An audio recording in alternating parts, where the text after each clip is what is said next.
മലയാള സിനിമയിൽ മികച്ച കഥാപാത്രങ്ങളിലൂടെ ശ്രദ്ധേയനായ നടൻ മേഘനാഥൻ അന്തരിച്ചു. 60 വയസ്സായിരുന്നു. ശ്വാസകോശ സംബന്ധമായ രോഗത്തെ തുടർന്ന് കോഴിക്കോട് സ്വകാര്യ ആശുപത്രിയിൽ ചികിത്സയിലിരിക്കെ പുലർച്ചെയാണ് മരണം.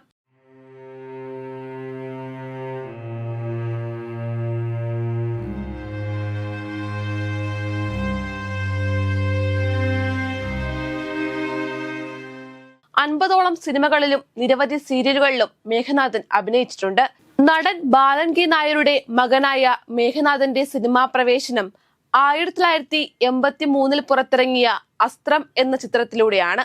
ഒരു സ്റ്റുഡിയോ ബോയുടെ കഥാപാത്രത്തെയാണ് ചിത്രത്തിൽ മേഘനാഥൻ അവതരിപ്പിച്ചത്. ചെങ്കോലിലെ കീരിക്കാടൻ സണ്ണിയിലൂടെയാണ് നടൻ മലയാളി പ്രേക്ഷകർക്ക് സുപരിചിതനായത്. പഞ്ചാഗ്നി, ചമയം, രാജധാനി, ഭൂമിഗീതം, ചെങ്കോൽ, മലപ്പുറം ഹാജി, മഹാനായ ജോജി, ഉദ്യാനപാലകൻ, ഈ പുഴയും കടന്ന്, ഉല്ലാസ പൂങ്കാറ്റ്, രാഷ്ട്രം, കുടമാറ്റം, വാസന്തിയും ലക്ഷ്മിയും, പിന്നെ ഞാനും, വാസവം, ആക്ഷൻ ഹീറോ ബിജു തുടങ്ങിയ നിരവധി സിനിമകളിൽ മേഘനാഥൻ അഭിനയിച്ചു. കരിയറിൽ കൂടുതലും വില്ലൻ കഥാപാത്രങ്ങളെയാണ് നടൻ അവതരിപ്പിച്ചത്. നല്ല ഉയരവും തലയെടുപ്പുമുള്ള നടന്റെ ശരീരപ്രകൃതി വില്ലൻ വേഷങ്ങൾക്ക് ഏറെ അനുയോജ്യമായിരുന്നു.